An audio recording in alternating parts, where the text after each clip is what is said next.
On a windy, brisk autumn night in 1995, doctors John and Mary Foreman were awakened by their dog's frenzied barking and a loud knocking at their fashionable home in an upscale Kansas City neighborhood.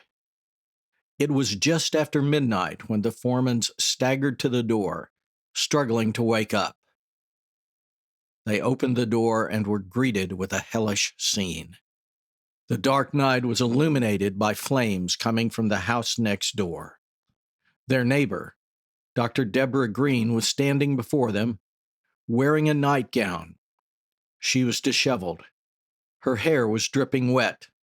"Call 111, she screamed. "My house is on fire. My children are in there." The Foremans placed the call to 911. The flames were already leaping through the roof of their neighbor's house. Afraid that the wind would spread the fire to their home, they awakened their children and put them in the car and took them down the street. A lot of the neighbors were doing the same thing. Dr. Green's husband wasn't home, but Mary Foreman knew where he was. It was an open secret in the neighborhood that he was separated from his wife and involved with another woman. Mary called that woman's house. She asked to speak to Mike Farrar. "Your house is on fire. There are fire trucks all over the street." Dr. Farrar jumped in his car and raced toward his house. When he arrived, he found his wife on the lawn, watching the house burn. His middle daughter was there with her, crying hysterically. "My brother and sister are still in there," she kept screaming, begging the firefighters to rescue them. Her mother was standing by, passively, not saying anything. Tears streaming down his face. Dr. Farrar grabbed his estranged wife by the shoulders and shook her. "What have you done this time?" he screamed. Indeed, what had she done?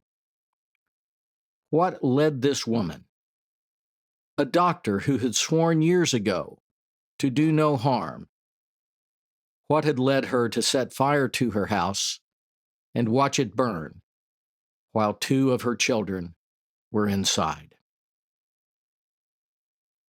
Who, what was Dr. Debora Green?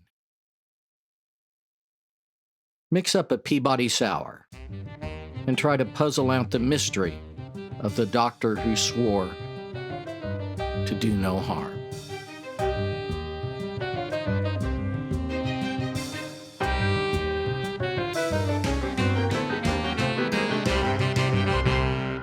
Our tale begins in Havana, Illinois in 1951. Deborah Jones was the second of two daughters born to Joan and Bob Jones. She was extremely intelligent, teaching herself to read by the time she was only 3 years old. At school, she participated in numerous activities and was considered to be a very popular leader. She was a National Merit Scholar and was the co-valedictorian of her class. Her classmates pegged her for success. The sky was the limit, they felt, for Deborah Jones. She loved chemistry and enrolled in the University of Illinois, intending to be a chemical engineer.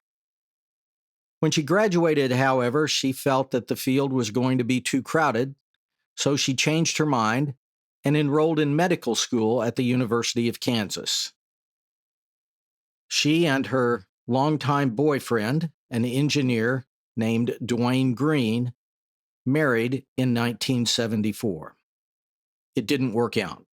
By 1978, she and Dwayne had separated and later divorced. While she was separated, she met a fellow student at the University of Kansas, Michael Farrar. He was 3 years younger than her, but he seemed smitten by her intelligence and her vitality. He was more withdrawn than she, and sometimes he was embarrassed by her public displays of temper. But she seemed to appreciate his more laid-back, steady demeanor. Despite Mike's reservations, the couple married in 1979. He was accepted into a residency program at the University of Cincinnati, and the couple moved to Ohio. When they arrived, Debora took a job as an emergency room physician, but decided that it just wasn't for her. Soon she quit her job and applied for a residency in internal medicine, the same residence program that her husband was enrolled in. During their time in Ohio, Debora began experiencing health problems. She had surgery for an infected wrist. She developed migraines and insomnia and was in chronic pain. Soon, she switched specialties again to hematology and oncology. In 1982, their son Tim was born, followed by a daughter Kate 2 years later. When Mike finished his cardiology fellowship, they moved back to Kansas City and they both joined established practices. Soon, though, she moved on again. She left and opened her own practice. It was successful for a time being, but then she found herself pregnant with her third child, and she took maternity leave. When she resumed her practice, it failed, and the marriage was showing signs of strain. Debora complained that her husband was never home, that he didn't show any interest in their children or in her. He complained that she was sometimes neglectful of the kids and that the house was always a mess. She said that he pressured her into giving up her dream of medicine to become a full-time homemaker. He said that she was self-medicating with narcotics and alcohol. He also accused her of using the older children as a sounding board, that she would complain to them about the most intimate aspects of their marriage, turning them against him. By 1994, Mike had moved out and asked for a divorce. They eventually reconciled and decided to try to start over. They put down a contract to buy a large, expansive 6-bedroom house in Prairie Village, Kansas, an affluent Kansas City suburb. But at the last minute, Mike got cold feet and backed down of the sale. He said he was worried about the debt, and he also just wasn't sure about the future of the marriage. Then, one night, while no one was home, the family home in Missouri caught fire. The house could have been repaired, but the couple decided to leave, and they decided to try one more time, so they renegotiated the purchase of that home in Prairie Village, and they moved in. For a few months, things seemed to be back on track. But by the next summer, June of 1995, the marriage had deteriorated again, and Mike decided to file for divorce. The family had already scheduled a trip to Peru. It was sponsored by the school where their older children attended, so off they went. While on this trip, he met a mother of a fellow student. They seemed to have a lot in common, and eventually their friendship blossomed into an affair. When they got home, Mike told Debora that he was filing for divorce. She became hysterical, throwing things at him, calling him names, gathered the children and told them that their father was leaving them.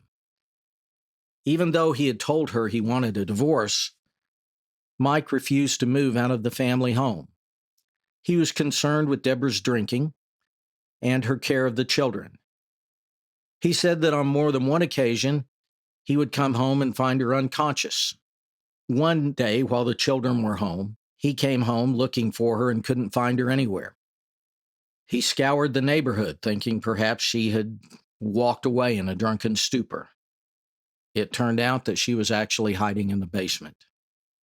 Mike told her that the neighbors were beginning to talk, that they were aware of her drinking, and he told her that if she didn't stop, some of the neighbors had told him that they intended to call social services because they were so concerned about the children's welfare. Debora was concerned that Mike might try to gain custody of the children in the divorce. At one point, she said, "You'll get the kids over their dead bodies." So when the fire was finally extinguished at about 1:30 a.m., the police escorted both Mike and Debora and their 10-year-old daughter to the police station and questioned them separately. The versions differed in several critical respects. Debora had said it started out as a normal day. The kids did their chores, and then Mike came by the house and picked up Tim and Kelly and took them to a hockey game, while Debora took Kate to ballet. By 9 p.m., the kids were home, and Mike had left, and Debora said that she'd had one or two drinks and went to bed and fell asleep by 11:30. She also said that she had paged her husband and had talked to him sometime before that. She couldn't remember if it was 10 or 10:30 or 11. At midnight, she said, the fire alarm went off. She initially thought it was a burglar alarm and got up and tried to shut it off at a panel located in her bedroom. When that didn't work, she opened the bedroom door. The hallway was filled with smoke. She ran outside. She ran to the deck, went down the deck, and ran around to the front yard. She looked up, and she saw flames leaping through the roof, and she saw her daughter Kate running along the roof. She yelled at her to jump and that she would catch her. Kate hesitated for a second, then threw her arms above her head and jumped. Debora didn't catch her. Fortunately, the leaves had fallen, and Kate landed in a pile of leaves and was uninjured, and she jumped up. Debora also said that as she was leaving the house, she heard Tim on the intercom from his upstairs bedroom. He was asking her what he should do. Should he leave? Should he get his sisters? She told him just to stay there until the firefighters came and rescued them. While she was telling this story, the police were mystified. She appeared very talkative, almost cheerful. And whenever she talked about Tim and Kelly, she didn't call them by name. She just referred to them as my 13-year-old son, or gave the age of her daughter.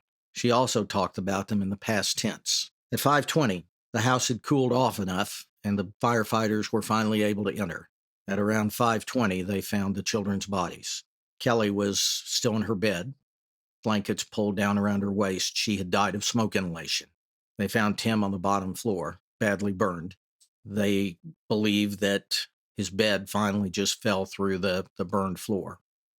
Mike was interviewed next, and he had some surprising information for the detectives. He told them about his health issues over the past 6 months: nausea, vomiting, diarrhea.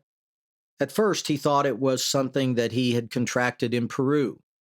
He'd been to doctors several times, and no one could tell him exactly what was wrong. His girlfriend was convinced that his wife, Debora, had been trying to poison him. He laughed it off. But one day he looked in her purse, and he found a package of castor beans. This was strange, he thought. Debora had never shown any interest in gardening, but here they were. He did research, and he found that the core of a castor bean is covered with a very hard coating. When that coating is removed and the core is ground into a powder, it produces ricin, a deadly poison for which there is no antidote. He remembered that whenever he would get sick and go to the doctor and come home, Debora would have a meal prepared for him. He'd always get sick again. He confronted her about the castor beans, and she eventually told him that yes, she had them. Yes, she knew they were poison, and that she had them because she had planned to kill herself. He tried to get her to seek counseling. Initially, she refused, but finally, she voluntarily committed herself to the Menninger Clinic in Topeka, Kansas, a very well-known psychiatric facility. She was only there a few days, but she was diagnosed with major bipolar depression with suicidal impulses. The doctors prescribed Prozac, Transine, and Klonopin. The day after the fire, the authorities investigated the ruins of the house. They brought in a dog who was able to sniff accelerants. The dog's name was Avon. And Avon almost immediately found pore patterns of some accelerant. They're not sure what it was. It wasn't gasoline. But the pore patterns were all over the downstairs and the upstairs bedrooms of the house. That was enough. They reported to the police and prosecutors that the fire had been deliberately set. The police examined both Mike and Debora. They looked at their clothing, looking to see if it had been burned or had any traces of an accelerant. Neither did. But they also looked at the hair. Mike's hair showed no traces, no singeing, but Debora's did. Her hair had been singed, which would happen if someone dropped a match or a lighter in an accelerant. As it exploded up, it singed her hair. Police believe that shortly after she lit the fire, she jumped in the shower. That's why her hair was wet when she arrived at the foreman's house. During the search, the police also discovered receipts from castor beans from a local garden center store. They interviewed the clerk, and he was able to remember the person who bought them. It was fairly easy because the beans were out of season. His description matched Debora Green. She told him that she needed them for her son's schoolwork. Debora had retained attorneys, and they had asked the prosecutor and the police to notify them if they planned to make an arrest and that they would surrender Debora voluntarily. Based on her erratic behavior, the police weren't interested in that. They felt they needed to arrest her. And so one day she was in Kansas City, Missouri, dropping her daughter off for ballet practice. She found her car surrounded, and she was arrested by Kansas City, Missouri police. She was returned to Kansas and charged with 2 counts of first-degree murder and 1 count of attempted murder. Her bond was set at $3 million, the highest ever in Johnson County, Kansas. The court held a preliminary hearing in January of 1996. The state presented all of its evidence: the castor beans, the singed hair, the statements made by Debora Green, the inconsistencies regarding time and location. And then the defense attorneys presented their theory of the case. They stated that it wasn't Debora who burned the house down. It was Tim, her dead son. They believed that he was very angry at his father for leaving his wife, and they found testimony that Tim had, in fact, played with fire before and that he and his father had actually come to blows. They also told the judge that they believed Tim Farrar had poisoned his father because he did a lot of the cooking when his mother was incapacitated due to alcohol. The judge didn't buy it. He ordered Debora to stand trial for murder and attempted murder. The state announced that it would seek the death penalty, and the trial was set for that summer. The defense had hired some expert witnesses to try to shoot holes in the prosecution's case, but it backfired. During their investigation, they discovered that Debora's robe, partially burned robe, had actually been found on the floor of the bedroom, and that it had been burned in such a manner that showed she was wearing it when the fire had been set. When her attorneys confronted her with this fact, she admitted that she had set the fire, but she hadn't intended to kill her children. Her attorneys contacted the prosecutor and said that their client was interested in a plea bargain. In exchange for sparing her the death penalty, she would receive the maximum penalty called the hard 40, 40 years in prison with no chance of parole. She is due to be released in 2035. She will be 84 years old. Since that time, she has tried 3 times to withdraw her plea or have her sentence reduced. Her motions have been denied each time. Mike Farrar eventually had to have 11 surgeries due to the ricin poisoning, including brain surgery and open heart surgery. He finally recovered. His relationship with his girlfriend didn't last, but he eventually married a local attorney. He is still a practicing cardiologist in Kansas City. Katie was raised by her grandparents. She eventually married, and she still lives in Kansas City as well. She remains in contact and on good terms with both her parents. She believes that her mother is innocent.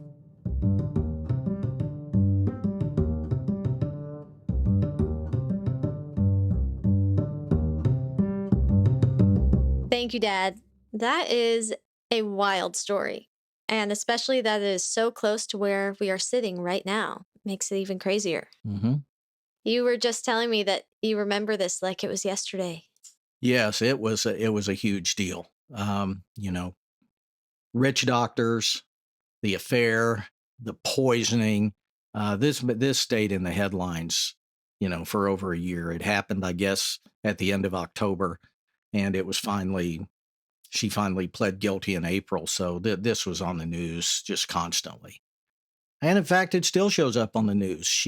Deborah has tried 3 times to either have her plea withdrawn or she's alleged constitutional errors. The last one was, I think, in 2015, so 6 years ago, tried to get out, and the court denied that motion. So I wouldn't be surprised if she tries one more time for some reason. Maybe she'll say she's afraid of catching COVID in prison and asks to be released. Who knows? Right. She's 70 now, I think, and that's the new 55. So she's not, but in prison, that kind of ages you more. Yeah, well, I mean, there are pictures of her, recent mugshots. I'm sure you'll post those on the website. Mm-hmm. Sure will. Well, we'll get back into discussing a few more things in a minute, but first we have our Trends of the Crime section. This is the part of our show where I talk about some sort of fashion that was in vogue at the time of the crime. Our genius editor, Don Bailey, gave us this genius idea, because I have sort of covered the fashion of every decade so far. So, season 3, we are going to try something a little different. And I am going to choose one aspect of each case and go over the fashion of that piece. And because this is a case about a couple of doctors who were married, I wanted to learn and do a deep dive on the history of scrubs. So here we go. Here's what I found. All right. Pretty fascinating, by the way. In the early 1900s, surgeries occurred in an operating theater. Unlike nurses, surgeons wore their own clothes with a butcher's apron well into the 20th century. They wore a white butcher's apron because a surgeon's success was usually measured by the amount of bloody stains on that apron, and the bloody stains came from working with their bare hands using non-sterile instruments. Blech. Ugh. You know what I'm picturing is Ratchet. Mm-hmm. We've brought that up. I've brought that up like 3 times on the show. So good. But that's what I'm picturing is all the nurses watching the lobotomies. Eee! Gross. Scrubs became popular in the 1970s because they were easier to clean and more hygienic. So they finally wanted to, be clean. That's nice. The first surgical scrubs were white to emphasize this new standard of cleanliness. However, the bright operating lights in this all-white environment caused eye strain. So by the 1960s, most hospitals had switched to shades of green to provide visual contrast and make stains appear less obvious. So, by the 60s, people were like, the blood's kind of gross, so let's maybe tone it down. The green scrubs were originally called surgical greens, but were changed to be called scrubs because they were worn primarily in a scrubbed or sterile environment. And that's the history of scrubs. Now, you've probably seen me. I've got a pair of scrubs that sometimes I wear around the house in the winter. Mm-hmm. When your sister was born, I was, of course, in the operating room or in the birth room, like any good husband, and they gave me scrubs to wear. And then they said I could take them home. So I still have my greens that I occasionally wear. Are they really as comfortable as everyone says? Sure, yeah. Yeah. I mean, just loose fitting. Just kind of everything's, yeah. Great. Yeah. I'll get to that in a minute. Wearing scrubs, just around the house. But the current use of scrubs is the following. It's forbidden to wear any exposed clothing underneath scrubs in many operating rooms. Because scrubs are designed to promote a clean environment, the wearing of outside clothing is thought to introduce unwanted pathogens. Makes sense.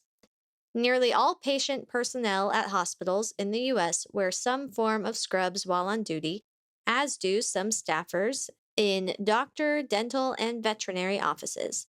Doctors in the U.S. may wear their own clothes underneath a white coat except for surgery. They have to wear scrubs in surgery. Scrubs are also sometimes used as prison uniforms in the U.S. and other countries. Those orange jumpsuits are usually scrubs.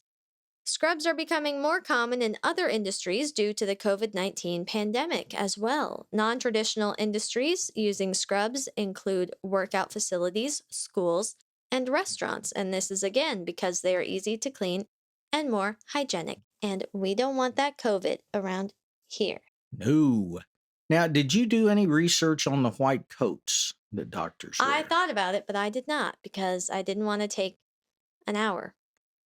Well, I did. I was looking up something. The title of this episode is "Do No Harm," which at some medical schools that's one of the oaths you take. Do no harm.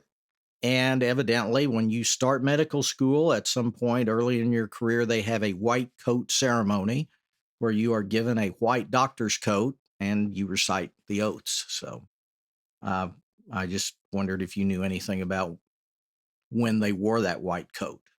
Is that when they're doing rounds or what? I don't know. Well, I, we have a few doctors who listen to us. Maybe they'll tell us. yes, and maybe I'll reach out to them before this goes live and put it on our social media too. All right. And this whole research of Scrubs made me want to watch Dr. Death on Peacock, which came from a Wondery podcast. If you haven't listened to it, you definitely should. And now they've made a show with one of the dreamiest men. I think his name is Joshua Jackson in real life. He is Pacey from Dawson's Creek. So handsome. Anyway, he is a surgeon who does a lot of malpractice and stuff. And they really focus on the fact that during surgery, he has a hole in his scrubs and he wears those scrubs multiple times. So he's doing it wrong. So you said he does a lot of malpractice? You mean he commits malpractice? Correct. He commits okay. I didn't know what the correct way to say that. He commits malpractice. But I don't know yet if he's doing it on purpose or because he just doesn't know what he's doing. Well, keep us posted on that one. I will. Spoiler. I won't spoil. Anyway, modern scrubs are now a thing. They're not all, the really cute green that Dad has. Just kidding. I don't think they're that cute. But now they have, you can see the cartoon characters and all that stuff. Or if you want to get really stylish, there's a place called Figs online that sells like really cute scrubs. And people just buy scrubs from Figs to wear around the house because they have joggers and they're cute. So scrubs have really come a long way. Well, I have another question for you, and I don't know if you looked at this at all, but you mentioned Ratchet. Mm-hmm. And of course, back in the 50s and 60s when that was set, we all know what the nurses looked like. They had on the white dresses, the white stockings, the white shoes, and that little nurse's cap. Mm-hmm. When did they stop wearing that? Do you know? Because now nurses are in scrubs too, right? Right. Nurses are in scrubs. If I were to guess, I would say in the 70s and 80s when the scrubs became more popular. I would guess that the surgeons started wearing them in the 60s, and then maybe, the 70s is when women really started to wear a lot of pants, and I would guess it would be in the 70s, but that could be very wrong. I don't know. And I guess there's one other thing I have to mention for all the old guys out there like myself. We may have a few listening. Back in the 60s, every young man's fantasy was a candy striper. Have you ever heard of a candy striper? Yes, but I don't know what it is. Well, those would be high school girls who volunteered in hospitals. And they would like in Ratchet. Yes, and they would wear those little striped, pink and white striped uniforms. Okay. So, I didn't look up anything about that. Too bad those days are gone. Too bad. Scrubs have come a long way, and it's clear that, the dress and fashion with doctors is very different now and was different by the time that this case happened. So let's talk more about this case. But first, I want to know about the cocktail this week, why you chose it, what it is, what it's like. Well, I couldn't really think of a themed cocktail that wouldn't be in pretty bad taste in a fire with dead children. So I decided just to celebrate season 3, I was going to make a cocktail that I know is one of your favorites and is one of my favorites. Really has nothing to do with the case, but it is excellent. It is the Peabody Sour. It is a whiskey sour. It's going to have some lemon juice, peach juice from real white peaches, and some simple syrup to sweeten it up a little bit, and of course, some Jack Daniel's Tennessee whiskey, because the Peabody Sour is from the Peabody Hotel, which is a famous hotel in Memphis. If any of you have been there, you know that it's known as the Duck Hotel. That's where twice a day ducks get on an elevator, and in the morning, they come down the elevator, waddle across a red carpet, get in the fountain on the bottom floor in the bar, and just swim around. And then in the afternoon, somebody in a tux comes and leads them back on the red carpet into the elevator and back up to their penthouse suite. So the Peabody Sour is their signature cocktail, and I've loved it ever since I first had one. So we're going to have the Peabody Sour today. And it is excellent. We just drank some on Sunday, and I'm about to have another one when we do our video. Indeed, we both are. Yep. Well, what about the setting of this crime? Tell us about Prairie Village, Kansas. Sounds like just a little hick place. I'm thinking a little house, on, the prairie. Yeah, I mean, so this must be just a little hick spot on the map somewhere. Nope, it definitely is not. Prairie Village is an affluent suburb in Kansas City on the Kansas side, and it's on the way to the plaza. So it's right on the edge of the Kansas state line, I would say. It's got stores that are expensive that don't need to be that expensive, but are just because they can be. It's very cute and very white, to be honest. 95% of the people who live in Prairie Village are white. The population is pretty small, but that's because it's so intermingled with all these other suburbs, like Overland Park. It's basically the same, leads right into it, Leawood, all of that. Population is 22,170.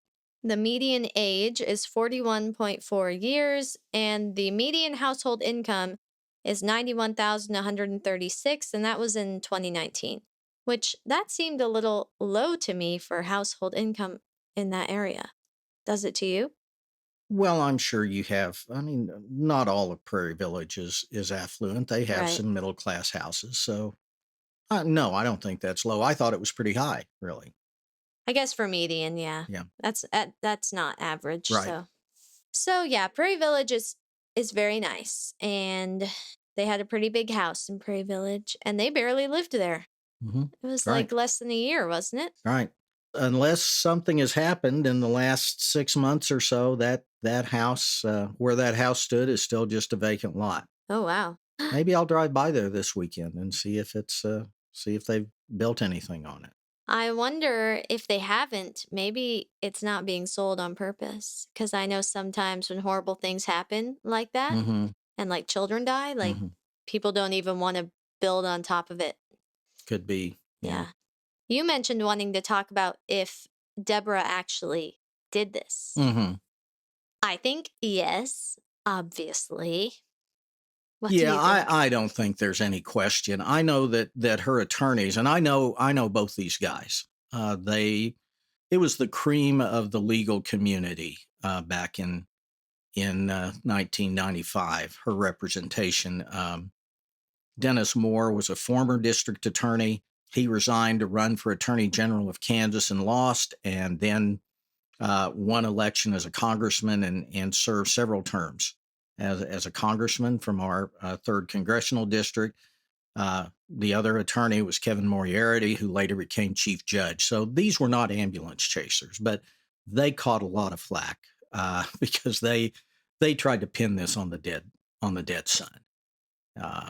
No real evidence to do it, but you're trying to save somebody from lethal injection. You play the hand you're dealt. No, I don't think there's any question she did this. She admitted it. She admitted she set the fire. She just said, but I didn't mean to kill the kids. But some of the statements she made, I mean, why would you, first of all, your kids are in the house. Why wouldn't you just grab the phone on the bedside table and call 911 yourself? Instead, she runs next door and says, call 111. I'm not sure if that means anything, but I mean, why not call 911? She had time to jump in the shower. She had time to try to turn off an alarm. Uh, and the fact that she told her son to stay in the house when she sees when another daughter is running alongside the roof, hopping over flames, why wouldn't you tell your son, get out of there? I mean, I guess I just have to believe, yeah, she knew what she was doing and it was intentional. And the one little girl's just darn lucky she found that window and got out on the roof. I think she intended to kill all three of them, I do personally. too. I think that she was, and I'm sure still is, a very sick person, mentally ill person. And it didn't help that her husband wanted a divorce and she was using her kids as a pawn and was like, you have the audacity to leave me? Well, look what I'm going to do. I'm going to take everything away from you. And I think she meant to kill all of her kids to get back at her husband. I agree. I agree. And it's awful. We hear about this. It seems like once a year somewhere in this country, some parent, sometimes the dad, sometimes the mom, in a bitter divorce case, it's not enough to get custody of the kids. We're gonna kill them, so you can't have them at all. Yeah, it becomes instead of thinking what's best for the kids, it's I hate you and I want to make you suffer. Yeah, just terribly sad. Mm-hmm. Yeah. Yeah, so I definitely think that she did it, and I watched the Forensic Files episode that this case was on. It was featured on, and they also said someone on there said that the kids were the ultimate pawn in the case and the ultimate victims in the case as well. Yeah. Very sad. Yeah. Let's talk about or did you have anything more with that? No. Are you gonna talk about the poison here? Yes, I want to talk about how Mike got poisoned and the poison specifically. Yeah, that was terribly interesting to me. Mm-hmm. I don't think I'd ever heard of ricin before. I probably did during the news reports of this case, 25, 30 years ago, but I just wasn't familiar with it. So please go ahead. Yeah, and I've heard the word ricin, but I never really knew what it was. So this information is from the CDC, so it's legit. Ricin is a poison found naturally in castor beans. If castor beans are chewed and swallowed, the released ricin can cause injury. Ricin can be made from the waste material left over from processing castor beans. And I think castor beans are, like, I'm picturing people use them for crafts. Is that how you picture them? Like, I think I've used them to, like, glue on, like, a project in art class. Yeah, it could be. It could be. I like I said, I don't recall ever hearing what a castor bean was. Mm-hmm. I But just looked up a picture. Yeah. I saw the picture and it looks like something you'd use Mm-hmm. to decorate with. Yeah. And that's what she said they were for to the guy in Mhm. at the store. So, it can be ricin can be in the form of a powder, a mist, or a pellet, or it can be dissolved in water or weak acid. It is a stable substance under normal conditions, but can be inactivated by heat above 176 degrees. So you can be affected by ricin in 3 different ways: by inhaling it, ingesting it, or through skin and eye exposure. And here are the symptoms of each. So, inhalation. Within a few hours of inhaling significant amounts of ricin, the likely symptoms would be respiratory distress or difficulty breathing, fever, cough, nausea, and tightness in the chest. Heavy sweating may follow, as well as fluid building up in the lungs. This would make breathing even more difficult, and the skin might turn blue. Excess fluid in the lungs would be diagnosed by x ray or by listening to the chest with a stethoscope. Finally, low blood pressure and respiratory failure may occur, and that's what leads to death. Ingestion. If someone swallows a significant amount of ricin, he or she would likely develop vomiting and diarrhea that may become bloody. And I think this is how because it was in his food. So, severe dehydration may be the result, followed by low blood pressure. Other signs or symptoms may include seizures and blood in the urine. Within several days, the person's liver, spleen, and kidneys might stop working and the person could die. Skin and eye exposure. Ricin is unlikely to be absorbed through normal skin. Contact with ricin powders or products may cause redness and pain of the skin and the eyes. However, if you touch ricin that is on your skin and then eat food with your hands or put your hands in your mouth, you may ingest some. And these symptoms can start to occur within 4 hours. So it's pretty quick. And then death from ricin poisoning could take place within 36 to 72 hours, depending on how you were exposed to it. And also something on that forensic files, one of Deb and Mike's friends, who was also a doctor, said that there's no way that a doctor would choose to kill themselves with ricin. Mm-hmm. She's like, no one wants to poop themselves to death. And they know exactly what it does. So she knew that that was false immediately. Yeah, it sounds like an awful way. Mm-hmm. Awful way to go. And she said, we're doctors. We have access to any type of medicine you could want. Why would you choose that? Yeah. Which makes a lot of sense. So, yeah, I can't believe that he did not die hearing all of that. Yeah.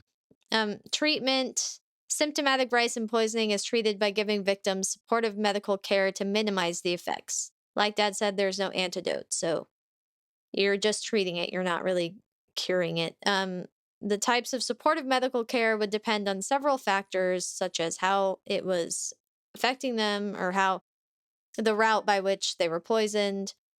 Care could include helping victims breathe, giving them intravenous fluids. Intravenous fluids, yeah. And that's fluids through a needle and into a vein, giving them medications to treat conditions such as seizure and low blood pressure, flushing their stomachs with activated charcoal, and that only works if it's been very recently ingested, or washing out their eyes with water if their eyes are irritated. Ew. Keep me far away from castor beans. Yep, not a good way to go.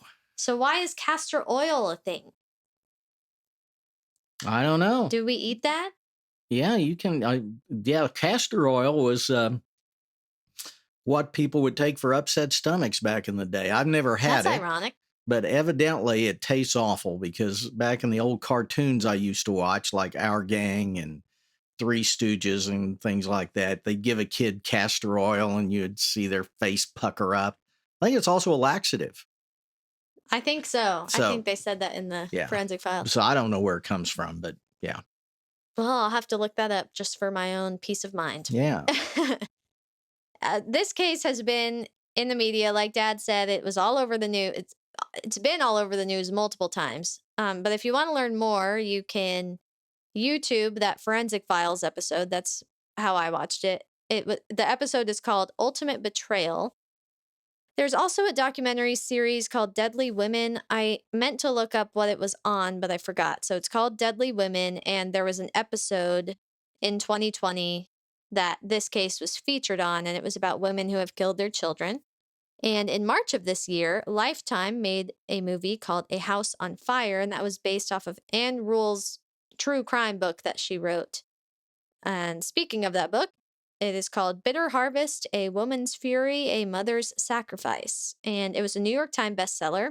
But one reviewer, at least one reviewer, felt that Rule failed to discuss Green's motivation for the crimes, and she portrayed Green too unsympathetically and Farrar too sympathetically. Yeah, I read that. And Debora Green actually wrote Anne Rule and asked her to look into the case. Really? So that's how Anne Rule got interested in it. She got a letter from Debora Green saying, hey, help me out here. And certainly she got more help than she bargained for, because Anne Rule did not express any sympathy for Debora Green. None whatsoever. Well, it's hard to get sympathy when you kill your children. It really is.